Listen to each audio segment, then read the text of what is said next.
Show on the road. Awesome. So, hi everyone. It's nice to see your faces. Come on in. We have a Definitely really come on in. awesome. And because we're talking about media today, I'm going to ask everyone to be brave and actually be on camera for the whole time. Because in my world, if you can't even be on camera in the safe space like this, we have to have a conversation about what you actually want out of media for your business. Oh, that's a good one. Okay. It's also like your that. tough love, Beth. It's the North Jersey love, clubhouse days. Awesome. Well, Awesome. Ida, go ahead. Take it away. Okay, Taylor, you're Ida's running this show and she's going to introduce Beth and then we're Right. going to get going. Awesome. Thank you, Erin. Hi, everyone. Welcome to another Write and Create workshop. Today's workshop is really awesome because we are honored to have Beth Nydick as our co-host for this session. And so she has a great session all about building your media presence. I've gone through her website, her social media. She's super active, super engaging, and she hits all the points. So this is a really, really special treat for all of us in the upside. And really the essence that I gather from her platform is really sharing who you are and what you do with your audience. She provides incredible insight and content on her social media, her newsletter, and her website. So she's an all-around just rock star. And so if you don't know much about Beth, I'm going to just quickly read her bio. So Beth Nydick is the founder of the Digital Visibility Method and knows a thing or two about getting in the spotlight. She helps entrepreneurs scale their business and confidently appears on TV and media, but let's face it, who doesn't want visibility for their brand? Beth and her clients have been featured in Forbes, Entrepreneur, Inc., Good Morning America, The Drew Barrymore Show, Fast Company, Oprah, and more. She is also the co-author of the top-rated cookbook, Clean Cocktails, Righteous Recipes for the Modern Mixologist, right there as she's displaying. So without further ado, I'm going to hand it over to Beth and excited to see what this workshop is all about. Over to you. Hey, I will pay you later. Thank you so much. That was like the nicest. Like, while Ada's talking, and I want you guys to start thinking, of course, the dogs are starting, but I want you guys to start thinking about this. Like, I was like, if I ask Ada's permission, can I use her voice as an overlay for content for a reel? Because that was freaking awesome. And I'm like, you went through my stuff, right? No problem. I can tell that Ada has been on TV, Erin. Ada, what TV have you been on? So just real quick, my name is it's pronounced Ida. Ida, sorry. No worries, no worries. I did read English broadcasts when I was living in Ethiopia. So a little bit, yeah. That's pretty awesome. That's pretty awesome. Thank you so much. I really appreciate it. It was very nice of you. Okay, ladies and one gentleman, I appreciate everyone being here. So what we're going to do today, just to give you an overview, I'm going to give you the 4-step system to actually creating media dominance for your birthday, for your brand. And then, because this is a Write and Create, we're actually going to create your very own media bio on the call today. And we're going to do all of that within an hour. Fingers crossed. So let's get started. Any questions before we start? Please put them in the chat. I will be reading the chat. Well. Awesome, as we go along. Okay, so let me share my screen because we are gonna stand up and shine. Okay, let me just make sure I can see you and I can see my stuff and we can be all good. Okay, so we're gonna stand up and shine, superstars, because every single person in here I know is a superstar, a rock star in their business, but they are not telling the world how amazing they are. So one of the things that I'm going to do is just tell you how amazing I am. So just to let you know, I'm actually a former TV producer turned food blogger. That's one of the ways that I have a cookbook, because I leveraged the media that I created for when I was a food blogger into the cookbook and into being a speaking career. But as we all know, 2020 didn't go as we wanted it to. So I started leaning into publicity and really helping clients not only get publicity, but be able to monetize and leverage all their newfound visibility for cash. Because raise the hands, who here wants to make a little bit more money than they're making right now? Nobody? Nobody? Yeah, I thought so. I definitely thought so. These are some of the brand. I sincerely apologize. I'm gonna kill him. Give me 1 second, because of course I took him out and I fed him. So give me 1 second. Out.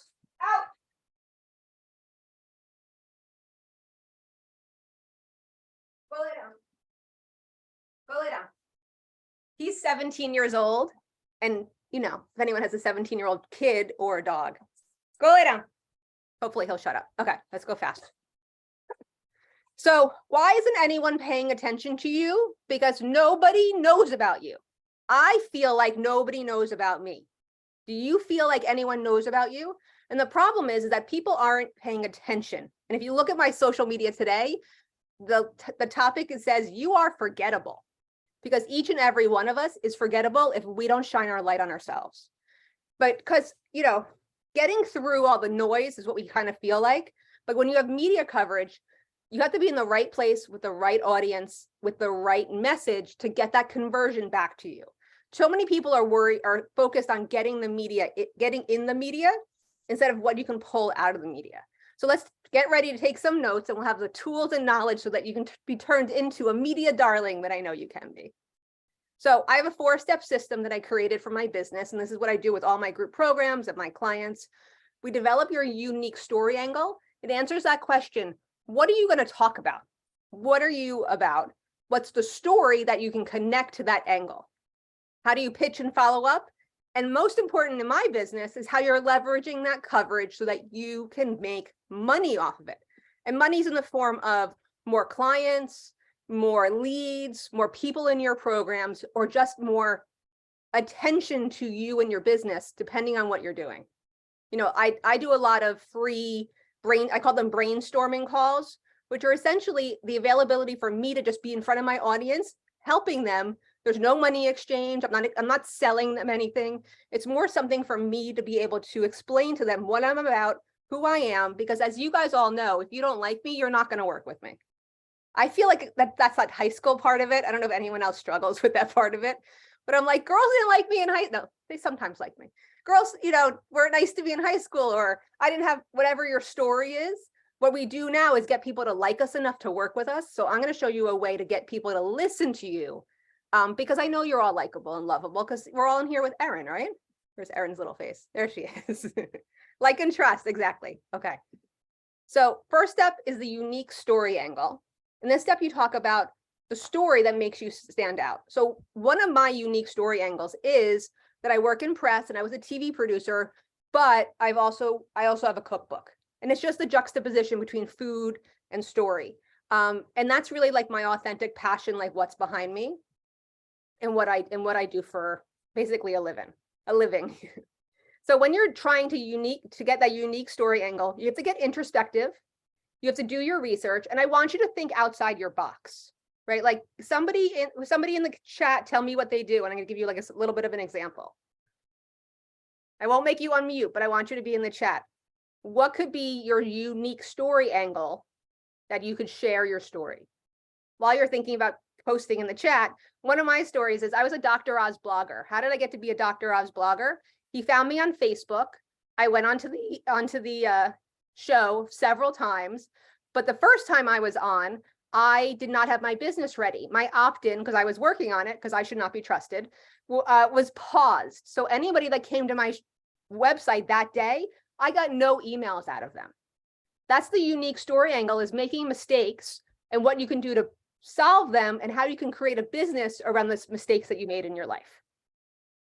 Right? So somebody said, HR consultant with a law degree. Right. So Lisa, I love that you said that, because right, the HR piece of you and the law piece of you are different. So how can you connect the two to develop your story? How can you connect the two to make it interesting? Because not just your mom is interested, right? Like I always say to my clients, like, who's paying attention to you besides your mom, your high school best friend that you don't talk to anymore, and you know, the neighbor down the street? What is that story that you're telling? What is it deep down in your gut? That message that's deep down there that you don't tell anybody, but you secretly want everybody to understand. I don't know if you have one, but I have one. Mine's, I create that you can create the possibilities of your own success. I don't say that in my marketing. I say it on a lot of talks that I give, but if you pay attention, I talk about the possibility and creating your success and what you can do with your life. So I want you to start thinking about the things that you say all the time, the posts that resonate with your market, and how you can craft that narrative so you have your own specific story for your business around that. Okay, I want to make sure that lands with everybody. I'm giving in the chat questions, comments. You have to develop the story so that people understand where you're coming from. And Beth, are you saying to find like the two disparate things about your background and weaving them together, that creates the most unique story? Or was that just like one little example? Yeah, the being an innovative, being a disruptor, that creates the biggest impact. Because remember, if you don't know about media, I'm going to give you a little behind the scenes education. Being a editor for a magazine like Fast Company, a producer on something like Drew Barrymore, even a podcast host, they're not concerned with you coming on and telling your story. They're concerned with the audience continuing to watch and read their platforms, because that's how they make money. It's a business. I feel like sometimes my clients and the people I talk to are so concerned about what they're going to say. Let's take the onus off. What am I going to say to them versus what does the target audience need to hear? And how can you craft your message around that so that they can understand you? And then not only do they see you on whatever platform, they actually go to your website, your social, or whatever else to download your lead magnet to be interested in what you're doing. Beth, I will share with everyone real quick that when I first started the Upside, because you got me when you said innovative, being a disruptor, I didn't have training. I kind of figured this out on my own, and I'm certainly no expert, not even close. But the biggest success rate email I ever put out when I first started the Upside a gazillion years ago now was the subject line, "This founder is changing the way working works in America." I think I might have said this female founder because it was becoming trendy at that time. Right. So I said, this female founder is changing the way working works in America. That subject line, I would say 95% response rate that I got. I mean, I was like landing speaking gigs. I was landing like awesome it left and right from just that. So if you want to mimic that or just, I don't know, that was successful for me. And all right, I'll let you take it from there, Beth. No, I love that. And it's because we had a question, what if my background has been pretty straightforward? Just because you haven't experienced something that was like that, your thought process, your system, how you do your framework, there's something different about you because we're not all the same. So what is it different about you and your business that you can get someone else to feel something about? Because the other part of this is you actually have to make somebody feel inspired, educated, empowered, a feeling. Like so much of our focus is on marketing and sales, and that's about leaning into pain points and leaning into what they need to hear for that. But when you're in the media, it's about coming back and it's about remembering you. So what can you say that's off, right? What can you say that's a little, not like controversial, but yeah, controversial enough that people will be interested enough to go find out more about you. When we all were locked down, I was very big in Clubhouse. So I would literally, I show every Friday and I would give people coaching and I would call it Jersey Love. And then I would say, anyone who wants more Jersey Love, DM me on Instagram. And I would get Jersey Love, Jersey Love. And I wasn't like, I wasn't soft. I was very much like, put your cameras on, let's get this S together. So it's about your own personality coming across. And it doesn't matter if you're introverted, extroverted, anyverted. It matters that you have something to say and it comes from deep down inside you. Let's say, Diana wrote, recovering female tech, serving hot takes and eliminating the bullshit. Exactly. I love the spicy version. That's very high level. It's like, what's the burnout that you had and what kind of hot takes are you doing? Like, what is the point of view? It's more than eliminating the bullshit. It's like stepping outside my story and being able to actually be honest with everybody about how I was a burned out female tech executive. It just got to go, you have to go a little bit deeper, but we'll work more on that as well as we go along. Okay, so after you have your story, you have to tell people about it. So I'd love to do like a short exercise. I would like everyone to pick up their phone. I'm watching you all now. Pick up your phone, like literally pick up your phone. Open Facebook. I'll get my phone. Go to a Facebook group that you're a part of. I am not on Facebook anymore, Beth. I am proud to say. I think a lot of members are not, but you can, maybe Facebook or something. Go on LinkedIn or Facebook and go to a group that that is not entrepreneurial. So no women's anything group. No, like I always like to do your town's Facebook group, your alumni group, so, your running club. And I want you to write who here works in media. That's it. if you wanted to go a little deeper, who here has a podcast? Who here works in TV? I have to tell you that I have everybody that works with me do this, and they always get opportunities because they have. It comes from when I was looking for a book agent. I put on my town, I live in Livingston, New Jersey. I put on my town's Facebook page looking for a book agent, and 8 perfect strangers. I mean, like, nobody connected to me on Facebook, DM'd me and introduced me to their friends, and I got a book agent. It's amazing what happens when you ask people to help who just can see what you're doing but don't understand what you're doing. They're the ones that actually be the most helpful, even though they they don't like your Facebook or LinkedIn posts, and they don't share, and they don't do all that stuff. But if you ask this direct question, I always say, you never know if your cousin's boyfriend's sister works at the Today Show, because it's happened to me. Awesome. Doing a little bit of that. Awesome. Okay. So I just want to quickly go over pitching, because I think a lot of people, and follow up, because I think a lot of people get stuck here. They say, like, I don't know what to write. I don't know what to say. I don't know what to do. Well, it's same thing as creating a post for any platform. You have to start with a hook. What is it that going to people lean in? What is it that are going to get people to be interested in what you're talking about? But it can be something like spring. For me, I'm doing a lot of TV in May and June about spring and summer cocktail entertaining, because for the cocktail book. So it doesn't need to be so deep and controversial, but it needs to be something that people are going to lean in. Yes, Nate, who here works in media? You need to lean in and be able to understand, be able to communicate what that hook is, how you're highlighting your unique conversation that connects to it. And also, the biggest mistake that people make when pitching is being overbearing, meaning too many words. It's a whole page. I want, less than not a whole page. I want half a page. That's all you need. You just need to get the person involved, interested in what you're doing, to have a conversation. I think a lot of people be like, well, I pitch, and they say yes, and then I'm on TV. That's not how it works. And I'm gonna tell you right now, it's not how it works at all. It takes a lot of time. It takes a lot of back and forth. Not a lot of time. It takes time. It takes a lot of back and forth, really creating this story that you're going to talk about. And the other side of that is the follow-up. I don't know if anybody here has pitched or has pitched lately. Anybody? Can I have a show of hands? Kathleen, thank you. Any pitch the media? Rachel, did you follow up? Thank you, Manette. Right, did you follow up once, twice, 3 times, 4 times, 5 times, 6 times? No, 7, no, 8. Did you keep following up until they said no? Now you're going to.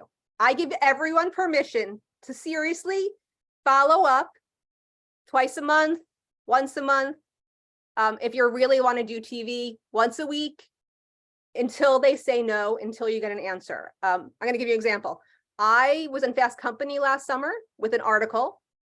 That was the 8th article idea I pitched them, and it took 11 months. And I know the person. Yeah, so I want you to take all the, like, I'm bothering them and I'm doing something. No, continue to follow up, continue to send emails on a regular basis, like put in your calendar every other Tuesday, email Beth or email this list of people. I'll tell you, within 3 months, you're going to have a lot more opportunities. And that can be consulting, speaking, whatever it is you're working on. The follow-up is actually where you make the deals happen. And I feel like so many people follow up once and twice, and they're like, well, okay, I tried. You didn't try. So especially in the media, I was like, you get a lot of emails every day, right? Right? So imagine how many emails a producer for the Today Show gets. On average, 1,800 emails a day. That get through the filter. Yeah, exactly. So your little email or your little 16 follow-ups have not got through. The other side of it is using keywords so that when they search their email, because if you have 1,800 emails, you don't go through all of them. You search the keywords to find that out. Little tips. I'm glad that we could have that conversation, because following up makes me a little crazy. And then the leveraging it. So anyone here been on a podcast lately? Manette, Kathleen, Stephanie. Okay. Even if it was 3 months ago, I want you to start resharing it today.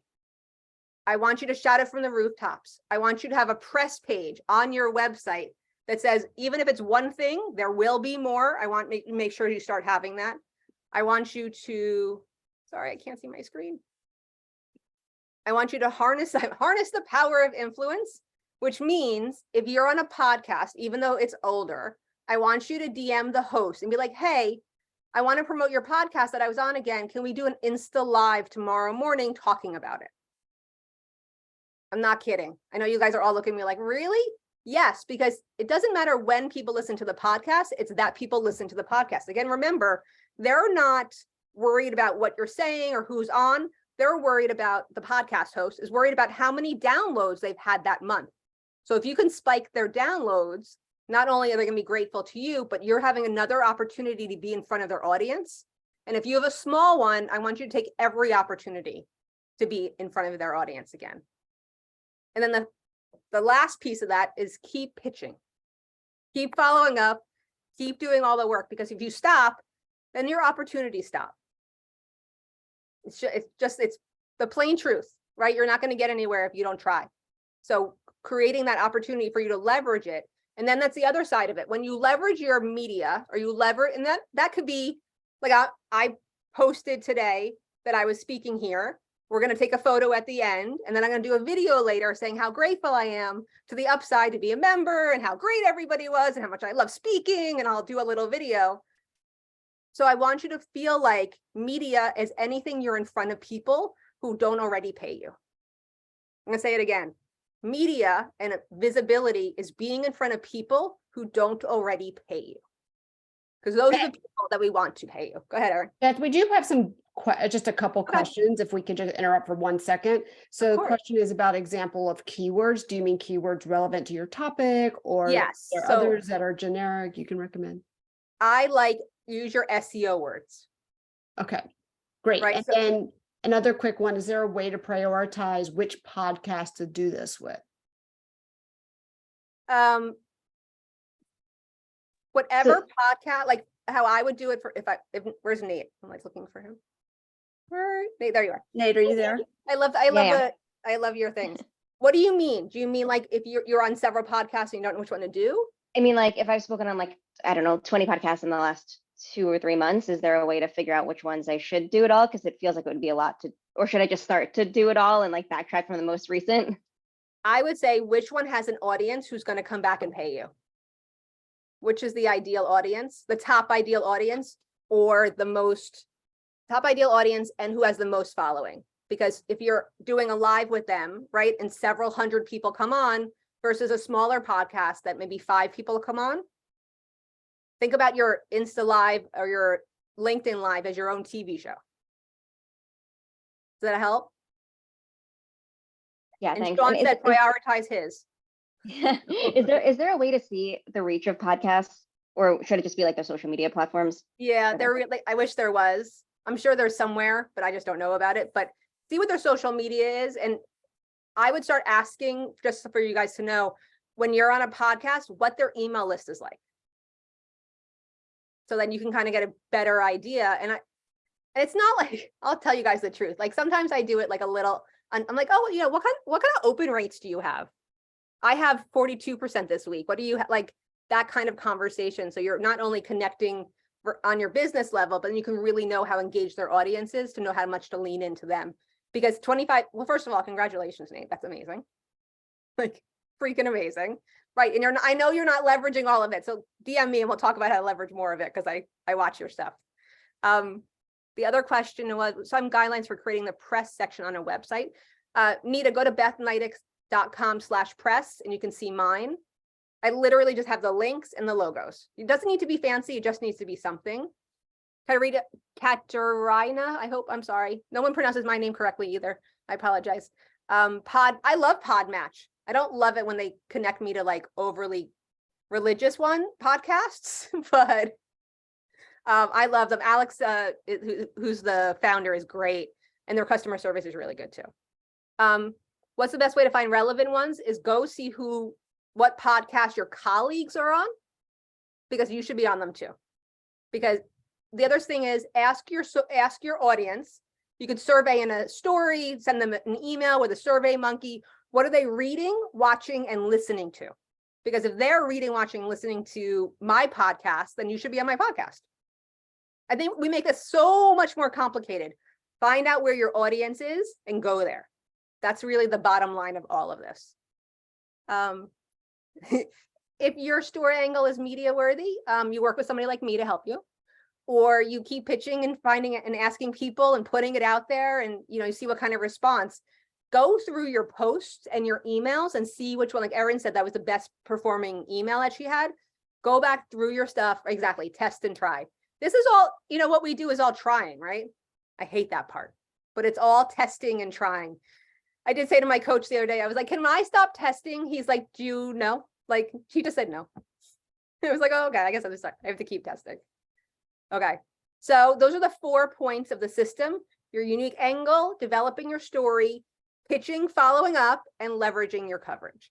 So because we're in this group together, this is something I've never done, not in a paid group situation, but you and I are going to write our media bios together. So I'm going to ask everybody to open a Google Doc in their Google Drive. This is a draft. Like Erin said, don't be afraid of making mistakes. This is not perfection, and this is probably not something we'll get done in 34 minutes, but I want you guys to have like a real start to having a media bio that is not like everybody else's. So again, because you're a superstar and I love Canva. Okay. Media bio exercise. This is the old way of having a media bio. Who you are, what you help, what you do. Anybody have one of these in their Google Drive? Because I do. Nobody? Anybody have a media bio at all? No, awesome. Even better, versions. I love it. Okay. So what I want to do is a little writing exercise. And Nate, I got this from you because I watched your episode. You were like, okay, everybody, we're going to have a writing exercise. Awesome. Okay. So write down 4 unique facts about what you do. And I would love for everyone to put one of those in the chat. Again, one of a unique fact about what I do. One unique fact about what I do is that I eat bugs on national TV with celebrities. I do that. I get to be behind the scenes at award shows. I'm going to an award show in the city in a couple of weeks, and I have to find a dress. The other unique fact about what I do is that I've been a digital entrepreneur since 2007. So I've sold my first business. It's actually my 3rd digital business. So that for me is my credibility marker. I hope this is making sense to you guys. Okay. I help CEOs and see what they can see and what they can see more clearly. Yes, you do, Christina. I didn't see you. Welcome. Identify risk mitigation opportunities for biotech startup companies and seeking funding. Awesome. I'm a CEO thinking partner. Who else wants to be Christina when they grow up? Like, I know, me too. Not even when I grow up next week. I see in whole systems. Thank you, Margaret. Margaret, I do too. Like when I look at somebody's business, I really see the whole thing, and I see the opportunities in the holes. But I don't often message that because it's hard to message it. But in a media bio, we definitely can. I help leaders and their teams work better together. Awesome. Okay, next is, how do you help your target audience resolve their challenges? Right, not their pain point, but what's the challenge that you help resolve? So I help resolve no one knowing about you, increasing your visibility and monetizing that visibility for growth and scale. Diana says she cuts through the marketing bullshit. Oh my God, please cut out all that bro marketing that's in my feed. It's awful.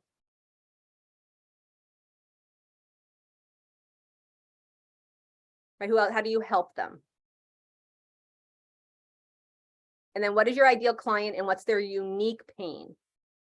So my client's unique pain might not be that they need visibility, because it's something that people don't say, but maybe it's like, it's goddamn time for me to get recognized about my business. Or it makes me crazy when I see Christina Langdon on all the podcasts that I want to be on. Why is she on? Why aren't I on there? Right? What is that unique pain that your clients are talking about versus what you might be talking about in your marketing? Melanie says, I align cultural trends and insights with business objectives to create connections that might otherwise go unseen. Oh my God, I love that. That's right. Where's Melanie? Melanie, that's like a lean in. You know what I mean? I'm like, I want to like know more about what you're doing and what you have to say. Nate, I feel like that way with your stuff when I read your stuff too. I'm just, what does that mean? Like, I'm so interested in what the next thing is. And then I usually click on it and read it. Lisa unleashes the untapped power in HR practices and policies and procedures. Lisa, I think that's really interesting because HR is usually not that boring. It's kind of a little on the boring versus just compared to what I do, because, you know, being in TV studio is very exciting for me. But how can you connect the practices, policies, and procedures to a feeling that you can then talk about? Okay. I think that's really important for you. Katerina,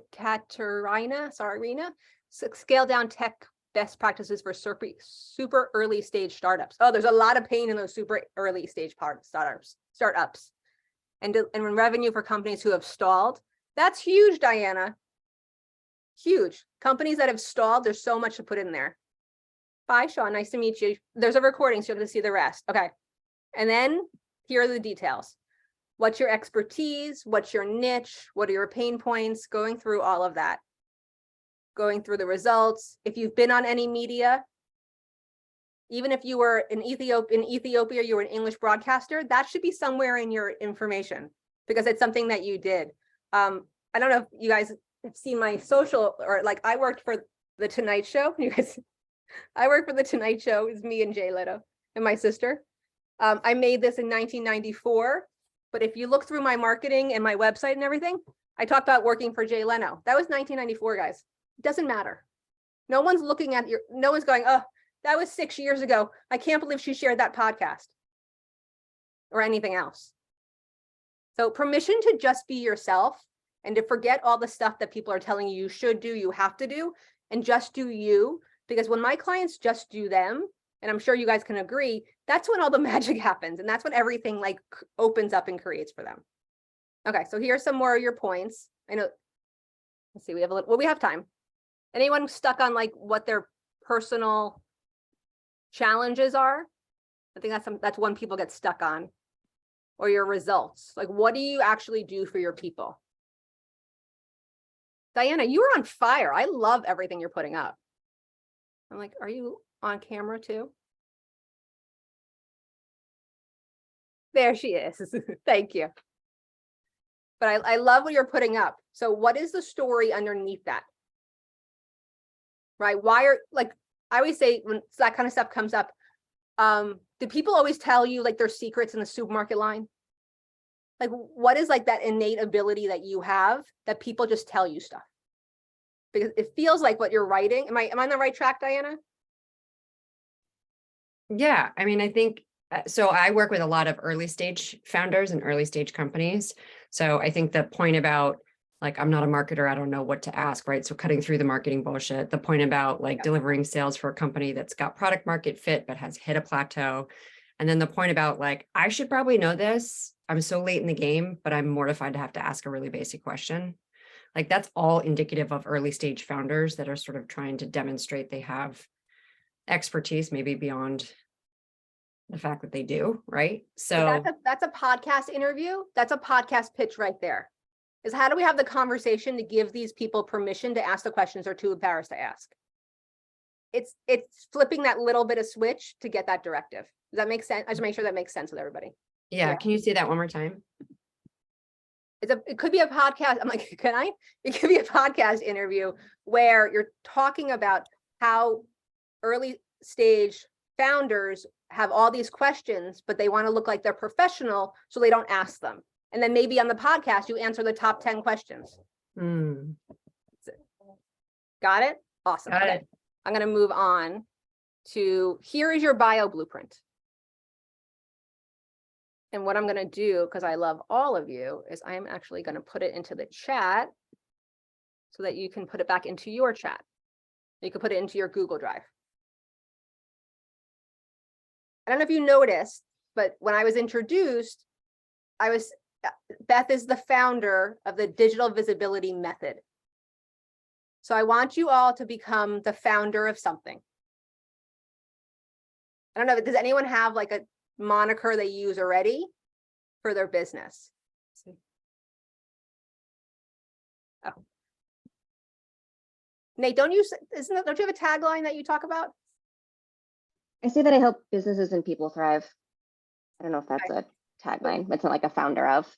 But I would think about the method that you use to do that. Like we all use a framework or we use a system around that. What can you call that to make it feel more cohesive to your brand? Because when you're the founder of a method versus I help entrepreneurs, it's right, the feeling's very different. Okay, I'm gonna give you guys a sec. I'm gonna give them another cookie. I'm gonna give you guys a second to continue doing this. I'll be right back. Here.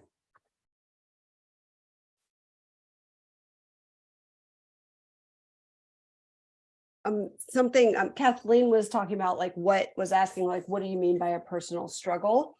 And I mean, that is like very personal. That's exactly what it is. But I can just tell you, like something, like one thing I put in the chat was, you'll hear me talk a lot about, when I was working and I found out at my 20-week sonogram that the baby was sick and needed all this surgery. And then I spent a couple of years with his health and having heart surgeries. Like that's a big piece of my story that you'll hear me talk about. Like that's a personal struggle. I mentioned L.A. Glassford, who's in the Upside. You'll see her on LinkedIn talk a lot about ageism and feeling pushed out of the workplace and giving examples of what that looked like. That's a personal struggle. That's part of her story and makes her really unique and really interesting. Beth, I was just giving examples of what personal struggles, personal challenges may look like. It doesn't have to be as deep as that one, right? Or it doesn't have to be the big mistake I made on TV. It could just be something that mistakes your clients make over and over again that you can connect a story to. That's it. So it's not just your personal challenge. We're talking about your personal challenges. Yeah, if it's your personal challenge, like there's something that happened in your life for you to be able to help these people. What was that happened? Yeah. You didn't wake up and decide, I'm going to be early stage, I don't even know how to say it, Diana, startup founders. I'm going to help early stage startup founders, right? What happened in your life that's what made you interested in it? Being a food blogger, why I did the cocktail book is because I have IBS, and at 15, they told me it was in my head, and I spent 10 years trying to fix my stomach. So when I started doing food, the story made sense. Okay, I'm going to give you guys a secret. It's not that deep. It's really not. I feel like you always have to feel like it's like this big thing. It's not. It's just something that your audience is going to be like, oh, I connect with that. We get so serious about this piece of it, and the marketing needs to be right, and the messaging needs to be right. It just needs to be honest. It needs to be true. It needs to be authentic, but it actually just needs to be you. So I think we had a question. We have a few questions, actually. I mean, I think I understand what Olyana is saying. She's saying, I haven't had a personal struggle that connects to what I do. I remember feeling that way as well at one point and being like, my life is so boring. Like, what am I even talking about? I think no one here has had it perfectly easy. Otherwise you wouldn't be a consultant. Like there's a reason you don't work in a full-time job anymore. Something inspired you or something. It doesn't have to be negative necessarily, right? No, it doesn't need to be negative at all. Can you think of a positive spin on that, Beth? I'm burnt out. I turned 50 and wanted a different life. My kids graduated. I just turned 50 and my kids graduated or in college now. My life's different. So maybe I wanted to pivot and do something else. It's just the change that speaks to what pain your ideal client has. Like, why do you want, Ilana, do you want to unmute and talk about it? We have a few. Yeah, thank you. I'm just, I guess, I don't know, maybe I'm overcomplicating this. Yes. I don't know. Because I don't know. So I'm a user experience designer and do customer experience holistically. Okay. And so where I'm struggling is because this has been part of my job since I started basically coming out of uni. Mm-hmm. And I guess I just struggle with how that would actually relate to my ideal clients, because that is not their challenge. I can't connect those two. Does that make sense? Because I feel like there's something deeper and maybe that you need to go into that is connect to them. Just give me very highlight, like what's the biggest pain point for your clients? Oh my God, they just generally they want to improve their That's a pain point. That's not a pain point. I let me I'm sorry, Start I'm with not you, Uliana, start with they feel. they don't they generally don't get that their client or their customers don't buy. So basically they aren't seen, they are not consistent in their messaging and their marketing. Okay. People So don't understand them. they feel like no one's paying attention. Yes, or Okay. they are not communicating holistic, like they're not as consistent in their marketing. So basically, which then again Well, that's a whole, shows in the results how much they sell. Basically, they're not selling. I want you to go back in your life and think about consistency when you were or weren't consistent. And there's got to be stories there, right? When you wanted to show up or you didn't show up. There's got to be stories there. And why do you love what you do? I generally do, yeah. Okay, so then I would love you to do a writing exercise where you write down the top 50 reasons why you love what you do. Mm-hmm. After 7, it gets a little hard, but I promise you by the time you're finished, and take a week to do it, by the time you're finished, you will have stories that you can start telling about your life that are connected to what you do. And then DM me and let me know. All right, thank you. Of course. Kathleen, no dumb questions. Where are you using the bio? You are putting it on your press page. You are putting it in the signature. You can make a shorter version if you want. In the signature of your website, your email. You are putting it in the about section of your website. You are putting it next, if you're on Facebook, the header, when you click the header, there's usually nothing there. You're putting it there. You're sending it to every podcast, TV show, article you're going to be in. Anyone who wants to know anything about you, that's where you're going to put it and you're going to share it. And people are going to be, I have to tell you, when my clients start sending this out to people, the reactions are crazy. Like, please DM me when you do it, because people are not used to having this meaty a bio and this meaty a thing to use when they're introducing you or when they actually will go talk about you. Like, do you know Stephanie Blair? Like, did you know that she XXX? Because you want people talking about you.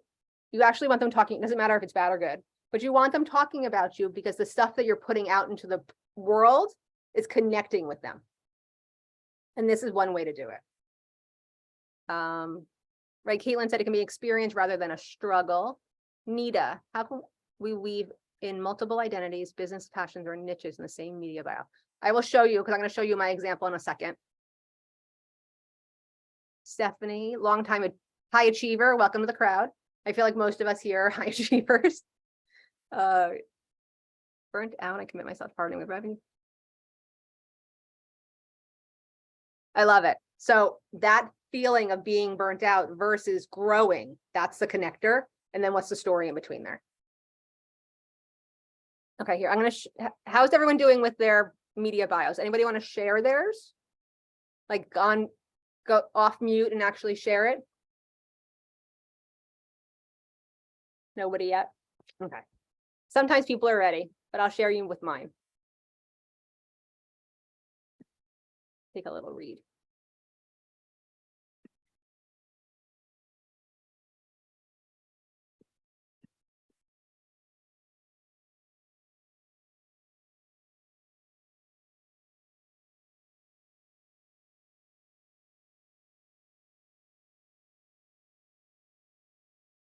So I'm talking about what I think, what I feel, what I've been through, where I've been shown, and why you want to work with me. Right. I feel like a lot of times we just tell our public about us and we don't do a call to action at the end of our media bio. So I'm like 15th insider tip. Every time you put something out, I want you to have a CTA to it. I don't care what it is. I don't care if it's about your kids, about what you made for dinner last night, connected to what you're talking about. Because think about the people that you are really in on. Do you know what they had for dinner last night? Are you watching them make coffee in the morning? It's not just about business. And especially those consultants in here and the ones that work in corporate, there's got to be a human component to what you're doing. And this is an opportunity for you to show it and then get them enrolled in what they're doing. Because a lot of times when I put this out there and people see Oprah or the Tonight Show or whatever, they're just connecting with me because they saw that. They didn't even read the rest of it or remember what it says. You never know what people are going to be in on you about, and that's one of the things.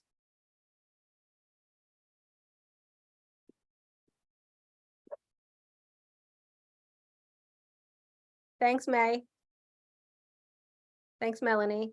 Okay, so then I'm going to let's get to any questions.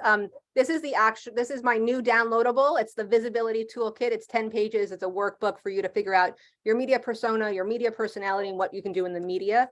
If you just do that QR code, I'm so excited that it works. You can get right into the program, you can right into the downloads, and then you'll get all my emails and be on my email list. I'd love some questions, comments, concerns. You can tell me I suck. It's okay too. I live in Jersey, but don't call me a rat. If anyone, housewives, no, just me. Okay. Thanks, Kathleen. Thank I'm you. still working. I'm like taking your whole, like, I've been working on this Good bio since you put the template up. I'm like busy over here. That's awesome. everyone Yeah. else is too. Yeah, please DM me them after you do it. I'd be happy to edit it with you and kind of work through it with you. If anybody has theirs mostly done, we do have 12 or 13 more minutes and we could workshop it together if you're open to it. I know sometimes that's a lot. But if you want to be out there, guess what? You got to be a lot. Oh my God, Lori, thank you. You're incredible. Blanche, you have a question? So I'm actually in the media world and I do a lot of, I've been, out there, I've done TV work and I do a lot of like on air stuff and stuff. Awesome. So I actually have a bio. We alter it for different pitches, obviously. Yeah. So they kind of range depending on what we're doing. But if I have one that I already kind of have as a boilerplate, I'd love to run it by you and see what your thoughts for tweaks. Totally. Can you put it in the chat? I kind of need to see and hear things. You want me to like copy and paste it? Yeah. I'll give you better service if I can see it also. Yeah. And I have to go follow you. I can't wait to see you on TV. So what are you talking about on TV? So I used to do a show. I'm not on it anymore. And we're in the middle of pitching a bunch of different stuff. Awesome. But I designed hotels in like 72 hours around the world. And I co-hosted that show for 5 seasons. And then Amazing. we're about to start a podcast on a couple of different things. And I wrote a book. It's not pasting. Maybe it's too long. Okay, just read it. I'm going to listen. It's fine. It's fine. But I guess it's just for me, I was very interested because I've worked with different different people who do pitches and PR and blah blah blah blah. So just kind of tweaking, Yeah, I wouldn't use a different bio for my pitches. Mhm. It's my pitch bio, and just for everybody, my pitch bio is like 2 sentences. Yeah. Depending on what it is and what I'm going for. But yeah, we alter it every time a little bit here and there, and they have different like catchphrases to get them if we're pitching for a TV show versus an on-air thing or an interview or whatever. Exactly. I think everybody on here can do their local news. Everybody on here knows somebody that has a podcast that start getting on podcasts. If you need help and support in figuring what that is, just DM me. We'll have a conversation. I love my upside peeps. But the availability for the information that I given you today, and for you to then step into being visible for your business so you can have more leads, have more growth, and make more freaking money. This is an opportunity for you, because what I find in the marketplace is that people think publicity's second, because you don't make money from the actual publicity, but you make money from leveraging it. I made $500 from my book. I made a ton of money from what I did with my book afterwards. I'm sure Blanche, you can agree too, unless you got a big 6-figure settlement, but I didn't. No, it's very interesting. I have been my own PR agent for most of my career. I've been doing this 27 years. And I've had PR agents and things like that. But the truth of the matter is that this type of stuff, you're right, it doesn't equal money as soon as you post it. But the awareness that's out there, when I have a client who's considering me, all they have to do is literally put in my first name and a billion things pop up and all these different things. And it gives me credibility. So that does make me money because it lets them think that they know me. They're friends with me already by getting to know a lot of the things about me. So I do think it adds to money. It's just not going to be the second you post, just like when you're in a magazine or on a blog, it's not going to make you money, but it will bring you awareness when people look you up and make sure you're legit. Right. And then putting it out there helps with that awareness as well. That's why, so anybody that's on anything, be it a speaking gig or on Good Morning America, you are going to now share it because I told you to do it. Right? Like, thank you. A couple smiles. It was a joke, but I just want you to feel the space for you to like really start sharing your life and not just the things that you're doing. I didn't have a chance to today, but normally what I would have done is I would have done a video of me getting ready for this. I did blow my hair out for you ladies. I would have done a video getting ready for this, a video of me setting up my table because it's a standing table, something interesting. And then I would do a reflection video afterwards. And I might just send it to my people, like to my audience. I might post it in my story. I might save it and do a compilation reel of me getting ready for lots of different events or speaking environments and do a reel later or do a video on YouTube. So everything you do is content. If you're stuck on like what you would actually do, video you making coffee and just talk. That would be like, if you get nothing from today, I want to see your face and I want to see your genius and I want to see how you shine, because each and every one of you is a rock star. I appreciate you paying attention to me today. I appreciate you being on camera today. And Erin, I appreciate being here. Thank you so much. Thank you so much. And I just have to say, like, I think one of the big struggles that a lot of people have is finding the hook, the part that's interesting. I just know from hearing people over the years in the upside, it's like some people have these really unique angles and really unique stories. I mean, Ida was in Ethiopia. I mean, like all, you know, like that's interesting to most people. Like, you know, that's a hook. I mean, look, like I have my hooks because I've worked hard and dug deep to find them. But I remember having this conversation with someone years ago and being like, I am like the most boring person. There is nothing interesting for me to say. There is nothing interesting about me. I am not memorable whatsoever. I have no idea what is going to separate me.